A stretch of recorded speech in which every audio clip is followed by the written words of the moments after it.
11th October evening. Jonathan Harker has asked me to note this, as he says he is hardly equal to the task, and he wants an exact record kept. I think that none of us were surprised when we were asked to see Mrs. Harker a little before the time of sunset. We have of late come to understand that sunrise and sunset are to her times of peculiar freedom, when her old self can be manifest without any controlling force subduing or restraining her, or inciting her to action. This mood or condition begins some half hour or more before actual sunrise or sunset and lasts till either the sun is high or whilst the clouds are still aglow with the rays streaming above the horizon.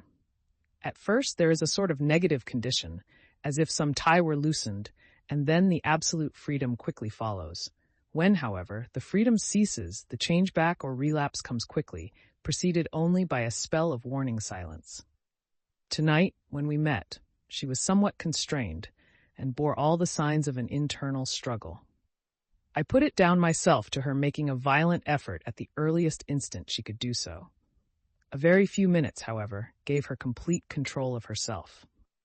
Then, motioning her husband to sit beside her on the sofa where she was half reclining, she made the rest of us bring chairs up close. Taking her husband's hand in hers, began, "We are all here together in freedom, for perhaps the last time. I know, dear, I know that you will always be with me to the end." This was to her husband, whose hand had, as we could see, tightened upon hers. "In the morning we go out upon our task, and God alone knows what may be in store for any of us. You are going to be so good to me as to take me with you. I know that all that brave, earnest men can do for a poor, weak woman, whose soul perhaps is lost. No, not yet, but is at any rate at stake, you will do. But you must remember that I am not as you are. There is a poison in my blood, in my soul, which may destroy me, which must destroy me unless some relief comes to us. Oh, my friends, you know as well as I do that my soul is at stake, and though I know there is one way out for me, you must not, and I must not take it." She looked appealingly to us all in turn, beginning and ending with her husband. "What is that way?" asked Van Helsing in a hoarse voice. "What is that way which we must not, may not take? That I may die now, either by my own hand or that of another, before the greater evil is entirely wrought. I know, and you know, that were I once dead, you could and would set free my immortal spirit, even as you did my poor Lucy's. Were death, or the fear of death, the only thing that stood in the way, I would not shrink to die here, now, amidst the friends who love me. But death is not all. I cannot believe that to die in such a case, when there is hope before us and a bitter task to be done, is God's will. Therefore I, on my part, give up here the certainty of eternal rest, and go out into the dark, where may be the blackest things that the world or the nether world holds." We were all silent, for we knew instinctively that this was only a prelude. The faces of the others were set, and Harker's grew ashen gray. Perhaps he guessed better than any of us what was coming. She continued, "This is what I can give into the hotchpot." I could not but note the quaint legal phrase which she used in such a place, and with all seriousness. "What will each of you give? Your lives I know," she went on quickly. "That is easy for brave men. Your lives are God's, and you can give them back to him. But what will you give to me?" She looked again questioningly, but this time avoided her husband's face. Quincy seemed to understand. He nodded, and her face lit up. "Then I shall tell you plainly what I want, for there must be no doubtful matter in this connection between us now. You must promise me, one and all, even you, my beloved husband, that, should the time come, you will kill me." "What is that time?" The voice was Quincy's, but it was low and strained. "When you shall be convinced that I am so changed that it is better that I die than I may live. When I am thus dead in the flesh, then you will, without a moment's delay, drive a stake through me and cut off my head, or do whatever else may be wanting to give me rest." Quincy was the first to rise after the pause. He knelt down before her, and taking her hand in his, said solemnly, "I'm only a rough fellow, who hasn't, perhaps, lived as a man should to win such a distinction, but I swear to you by all that I hold sacred and dear, that should the time ever come, I shall not flinch from the duty that you have set us. And I promise you, too, that I shall make all certain, for if I am only doubtful, I shall take it that the time has come. My true friend, was all she could say amid her fast-falling tears, as bending over she kissed his hand. "I swear the same, my dear Madam Mina," said Van Helsing. "And I," said Lord Godalming, each of them in turn kneeling to her to take the oath. I followed myself. Then her husband turned to her wan-eyed and with a greenish pallor which subdued the snowy whiteness of his hair, and asked, "And must I too make such a promise, O my wife?" "You too, my dearest," she said with infinite yearning of pity in her voice and eyes. "You must not shrink. You are nearest and dearest, and all the world to me. Our souls are knit into one, for all life and all time. Think, dear, that there have been times when brave men have killed their wives and their womenkind to keep them from falling into the hands of the enemy. Their hands did not falter any the more, because those that they loved implored them to slay them. It is men's duty towards those whom they love in such times of sore trial. And oh, my dear, if it is to be that I must meet death at any hand, let it be at the hand of him that loves me best. Dr. Van Helsing, I have not forgotten your mercy in poor Lucy's case, to him who loved." She stopped with a flying blush and changed her phrase. "To him who had best right to give her peace. If that time shall come again, I look to you to make it a happy memory of my husband's life, that it was his loving hand which set me free from the awful thrall upon me." "Again I swear," came the professor's resonant voice. Mrs. Harker smiled, positively smiled, as with a sigh of relief she leaned back and said, "And now one word of warning, a warning which you must never forget. This time, if it ever come, may come quickly and unexpectedly, and in such case you must lose no time in using your opportunity. At such a time I myself might be, nay, if the time ever comes shall be, leagued with your enemy against you. One more request." She became very solemn as she said this. "It is not vital and necessary like the other, but I want you to do one thing for me, if you will." We all acquiesced, but no one spoke. There was no need to speak. "I want you to read the burial service." She was interrupted by a deep groan from her husband. Taking his hand in hers, she held it over her heart and continued, "You must read it over me some day. Whatever may be the issue of all this fearful state of things, it will be a sweet thought to all or some of us. You, my dearest, will I hope read it, for then it will be in your voice in my memory forever, come what may." "But oh, my dear one," he pleaded, "death is afar off from you." "Nay," she said, holding up a warning hand. "I am deeper in death at this moment than if the weight of an earthly grave lay heavy upon me." "Oh, my wife, must I read it?" he said before he began. "It would comfort me, my husband," was all she said, and he began to read when she had got the book ready. How could anyone tell of that strange scene, its solemnity, its gloom, its sadness, its horror, and withal, its sweetness? Even a skeptic, who can see nothing but a travesty of bitter truth in anything holy or emotional, would have been melted to the heart had he seen that little group of loving and devoted friends kneeling round that stricken and sorrowing lady, or heard the tender passion of her husband's voice, as in tones so broken with emotion that often he had to pause, he read the simple and beautiful service from the burial of the dead. I cannot go on. Words and voice fail me. She was right in her instinct. Strange as it all was, bizarre as it may hereafter seem even to us who felt its potent influence at the time, it comforted us much, and the silence, which showed Mrs. Harker's coming relapse from her freedom of soul, did not seem so full of despair to any of us as we had dreaded. Jonathan Harker's Journal. 15th of October, Varna. We left Charing Cross on the morning of the 12th, got to Paris the same night, and took the places secured for us in the Orient Express. We traveled night and day, arriving here at about 5 o'clock. Lord Godalming went to the consulate to see if any telegram had arrived for him, whilst the rest of us came on to this hotel, the Odysseus. The journey may have had incidents. I was, however, too eager to get on to care for them. Until the Jarina Catherine comes into port, there will be no interest for me in anything in the wide world. Thank God. Mina is well and looks to be getting stronger. Her color is coming back. She sleeps a great deal. Throughout the journey she slept nearly all the time. Before sunrise and sunset, however, she is very wakeful and alert, and it has become a habit for Van Helsing to hypnotize her at such times.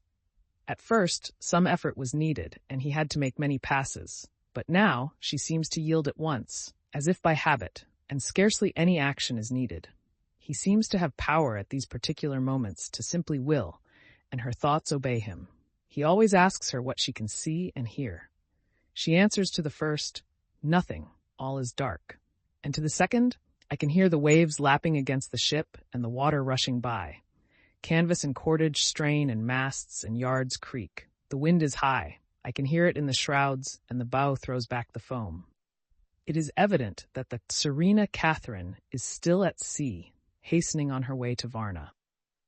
Lord Godalming has just returned. He had 4 telegrams, one each day since we started, and all to the same effect, that the Serena Catherine had not been reported to Lloyd's from anywhere. He had arranged before leaving London that his agent should send him every day a telegram saying if the ship had been reported. He was to have a message even if she were not reported, so that he might be sure that there was a watch being kept at the other end of the wire. We had dinner and went to bed early.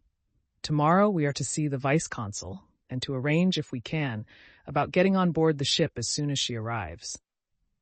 Van Helsing says that our chance will be to get on the boat between sunrise and sunset. The Count, even if he takes the form of a bat, cannot cross the running water of his own volition, and so cannot leave the ship. As he dare not change to man's form without suspicion, which he evidently wishes to avoid, he must remain in the box. If, then, we can come on board after sunrise, he is at our mercy, for we can open the box and make sure of him as we did of poor Lucy before he wakes. What mercy he shall get from us will not count for much. We think that we shall not have much trouble with officials or the seamen, thank God. This is the country where bribery can do anything, and we are well supplied with money. We have only to make sure that the ship cannot come into port between sunset and sunrise without our being warned, and we shall be safe. Judge Moneybag will settle this case, I think. 16 October. Mina's report still the same. Lapping waves and rushing water, darkness and favoring winds. We are evidently in good time, and when we hear of the Serena Catherine, we shall be ready. As she must pass the Dardanelles, we are sure to have some report. 17 October. Everything is pretty well fixed now, I think, to welcome the Count on his return from his tour. Godalming told the shippers that he fancied that the box sent aboard might contain something stolen from a friend of his, and got a half consent that he might open it at his own risk. The owner gave him a paper telling the captain to give him every facility in doing whatever he chose on board the ship, and also a similar authorization to his agent at Varna. We have seen the agent, who was much impressed with Godalming's kindly manner to him, and we are all satisfied that whatever he can do to aid our wishes will be done. We have already arranged what to do in case we get the box open. If the Count is there, Van Helsing and Seward will cut off his head at once and drive a stake through his heart.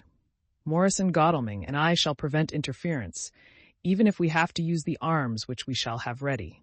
The professor says that if we can so treat the Count's body, it will soon after fall into dust. In such case, there would be no evidence against us, in case any suspicion of murder were aroused. But even if it were not, we should stand or fall by our act, and perhaps some day this very script may be evidence to come between some of us and a rope.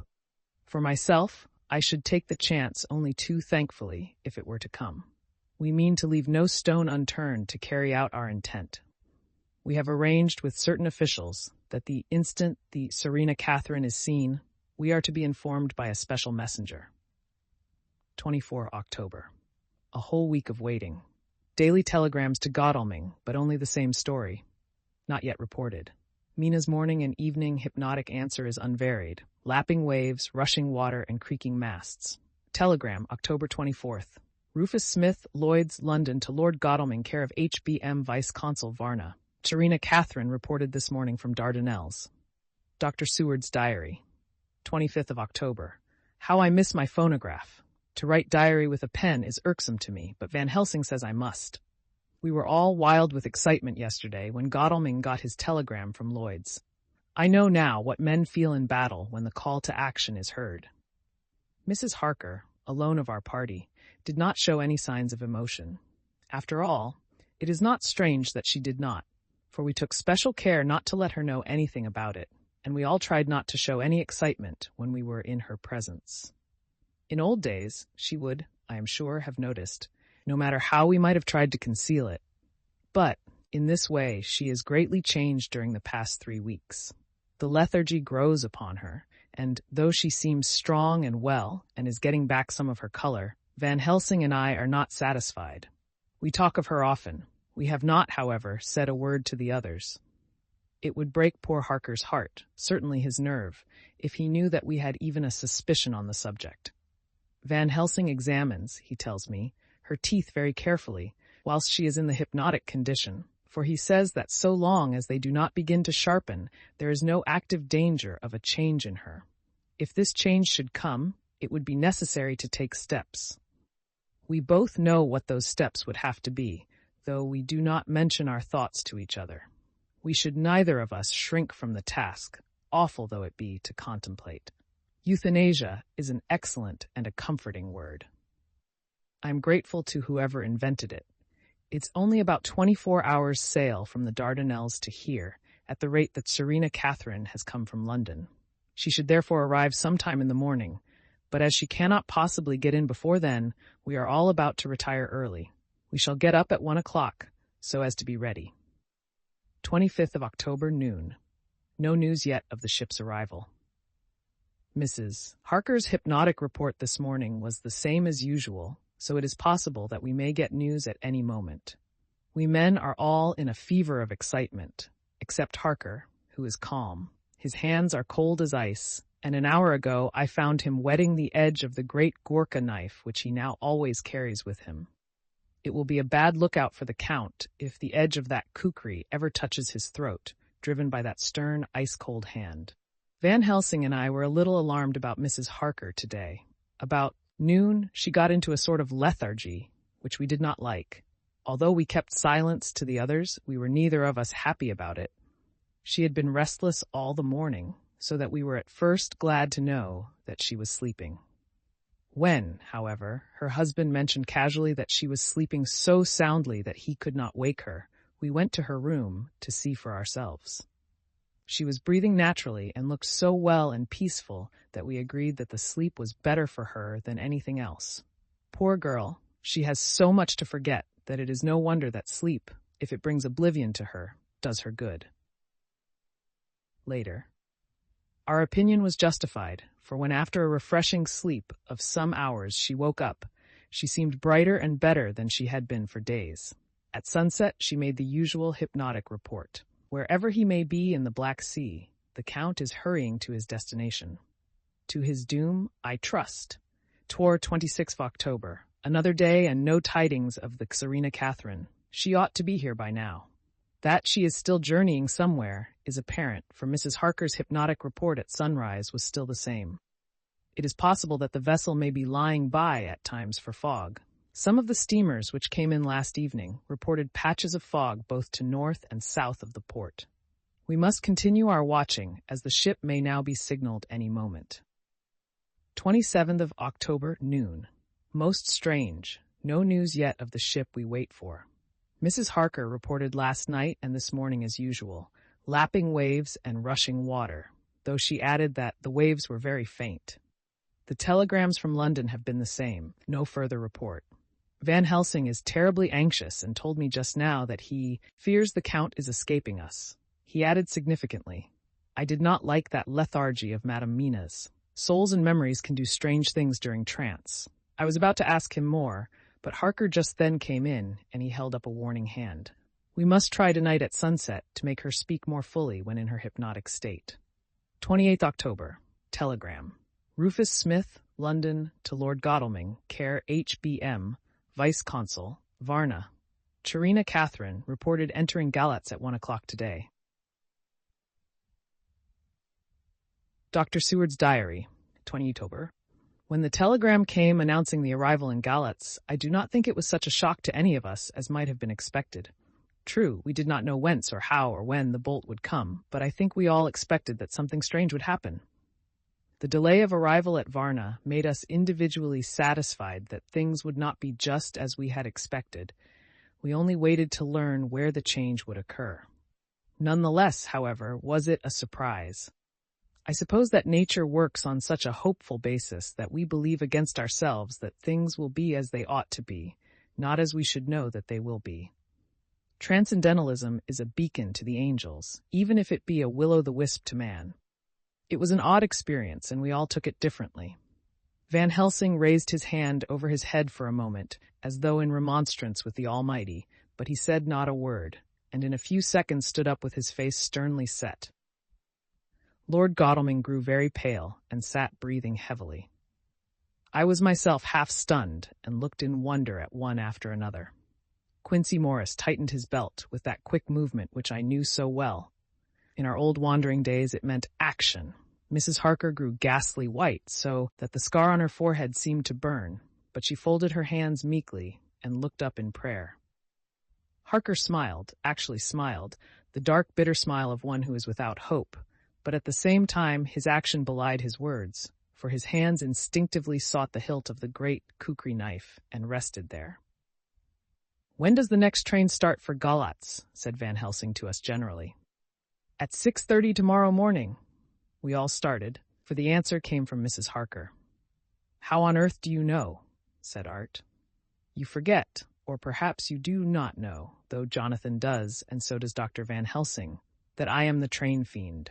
At home in Exeter, I always used to make up the timetables, so as to be helpful to my husband. I found it so useful sometimes that I always make a study of the timetables now. I knew that if anything were to take us to Castle Dracula, we should go by Galatz, or at any rate through Bucharest, so I learned the times very carefully. Unhappily, there are not many to learn, as the only train tomorrow leaves, as I say." "Wonderful woman," murmured the professor. "Can't we get a special?" asked Lord Godalming. Van Helsing shook his head. "I fear not. This land is very different from yours or mine. Even if we did have a special, it would probably not arrive as soon as our regular train. Moreover, we have something to prepare. We must think. Now let us organize. You, friend Arthur, go to the train and get the tickets and arrange that all be ready for us to go in the morning. Do you, friend Jonathan, go to the agent of the ship and get from him letters to the agent in Galatz, with authority to make search the ship just as it was here.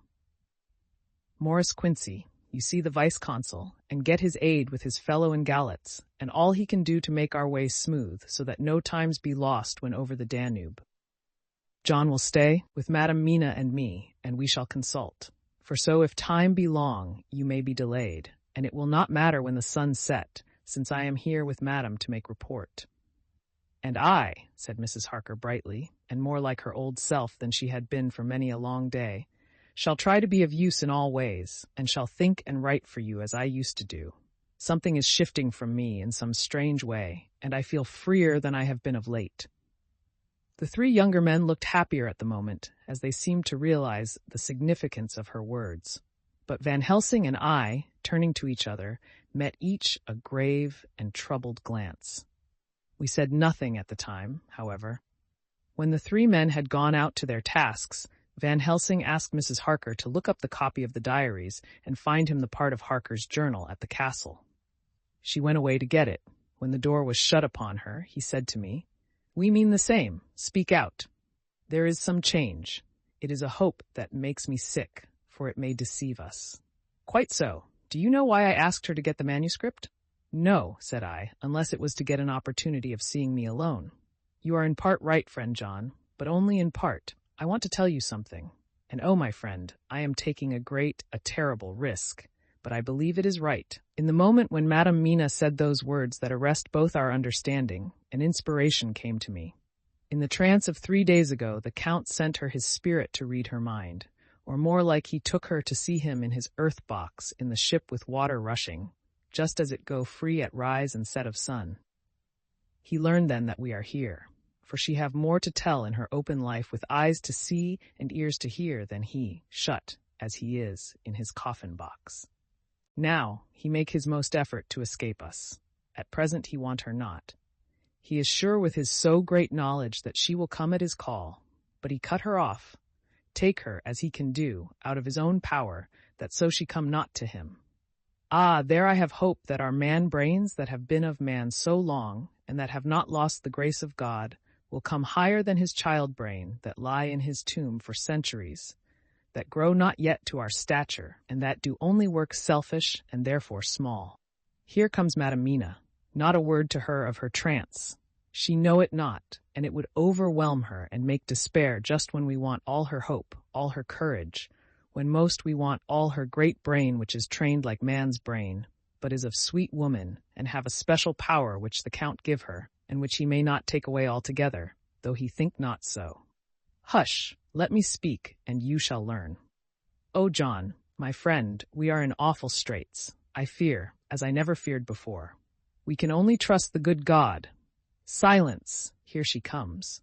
I thought that the professor was going to break down and have hysterics, just as he had when Lucy died, but with a great effort he controlled himself, and was at perfect nervous poise when Mrs. Harker tripped into the room, bright and happy-looking, and, in the doing of work, seemingly forgetful of her misery. As she came in, she handed a number of sheets of typewriting to Van Helsing. He looked over them gravely, his face brightening up as he read. Then, holding the pages between his finger and thumb, he said, "Friend John, to you with so much of experience already, and you too, dear Madam Mina, that are young, here is a lesson. Do not fear ever to think. A half-thought has been buzzing often in my brain, but I fear to let him loose his wings. Here now, with more knowledge, I go back to where that half-thought come from, and I find that he be no half-thought at all, that be a whole thought, though so young that he is not yet strong to use his little wings. Nay, like the ugly duck of my friend Hans Andersen, he be no duck-thought at all, but a big swan-thought that sail nobly on big wings when the time come for him to try them." See, I read here what Jonathan have written. That other of his race who, in a later age, again and again brought his forces over the great river into Turkey land, who, when he was beaten back, came again and again and again, though he had to come alone from the bloody field where his troops were being slaughtered, since he knew that he alone could ultimately triumph. What does this tell us? Not much. No, the Count's child thought see nothing, therefore he speaks so free. Your man thought see nothing, my man thought see nothing, till just now. No, but there comes another word from someone who speak without thought, because she, too, know not what it might mean. Just as there are elements which rest, yet when in nature's course they move on their way and they touch, then poof, and there comes a flash of light heaven-wide, that blind and kill and destroy some, but that show up all earth below for leagues and leagues. Is it not so? Well, I shall explain. To begin, have you ever studied the philosophy of crime? Yes and no. You, John, yes, for it is a study of insanity. You know, Madam Mina, for crime touch you not but once. Still, your mind works true, and argues not a particulare ad universale. There is this peculiarity in criminals. It is so constant in all countries and at all times, that even police, who know not much from philosophy, come to know it empirically, that it is. That is to be empiric. The criminal always work at one crime. That is the true that criminal who seems predestinate to crime, and who will of none other. This criminal has not full man-brain. He is clever and cunning and resourceful, but he be not of man's stature as to brain. He be of child-brain in much. Now this criminal of ours is predestinate to crime also. He too have child-brain, and it is of the child to do what he have done. The little bird, the little fish, the little animal learn not by principle but empirically, and when he learn to do, then there is to him the ground to start from to do more. Dos paus sto, said Archimedes. Give me a fulcrum, and I shall move the world. To do once is the fulcrum whereby child-brain become man-brain, and until he have the purpose to do more, he continue to do the same again every time, just as he have done before. Oh, my dear, I see that your eyes are opened, and that to you the lightning flash show all the leagues. For Mrs. Bat Harker began to clap her hands, and her eyes sparkled. He went on, "Now you shall speak. Tell us two dry men of science what you see with those so bright eyes." He took her hand and held it whilst she spoke. His finger and thumb closed on her pulse, as I thought instinctively and unconsciously, as she spoke. The Count is a criminal and of criminal type. Nordau and Lombroso would so classify him, and qua criminal he is of imperfectly formed mind. Thus, in a difficulty he has to seek resource in habit. His past is a clue, and the one page of it that we know, and that from his own lips, tells that once before, when in what Mr. Morris would call a tight place, He went back to his own country from the land he had tried to invade, and thence, without losing purpose, prepared himself for a new effort. He came again better equipped for his work, and won. So he came to London to invade a new land.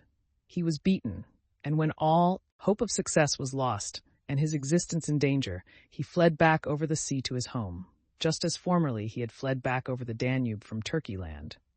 Good, good. Oh, you so clever lady, said Van Helsing enthusiastically as he stooped and kissed her hand.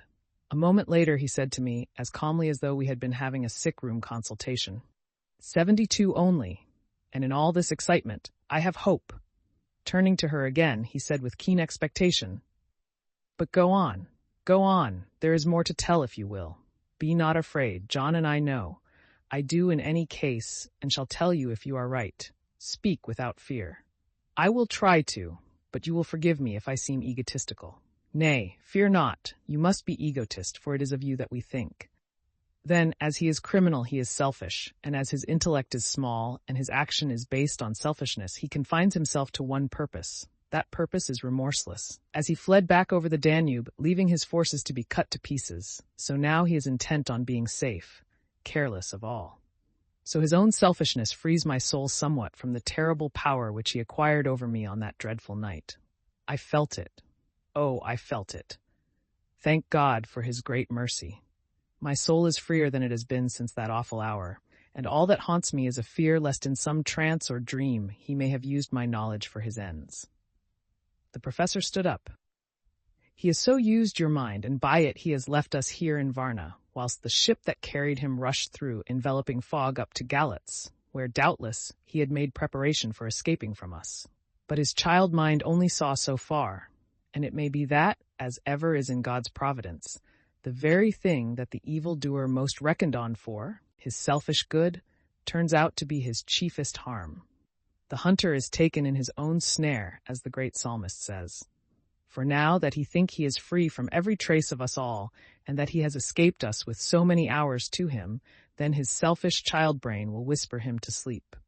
He think, too, that as he cut himself off from knowing your mind, there can be no knowledge of him to you. There is where he fail. That terrible baptism of blood which he give you makes you free to go to him in spirit, as you have as yet done in your times of freedom, when the sun rise and set.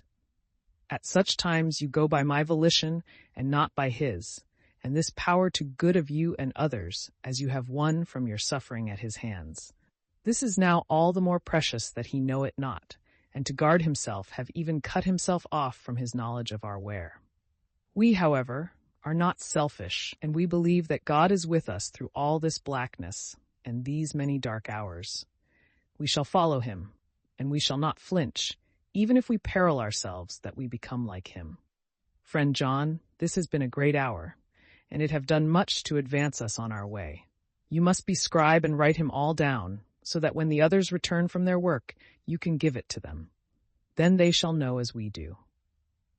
And so I have written it whilst we wait their return, and Mrs. Harker has written with her typewriter, all since she brought the MS to us.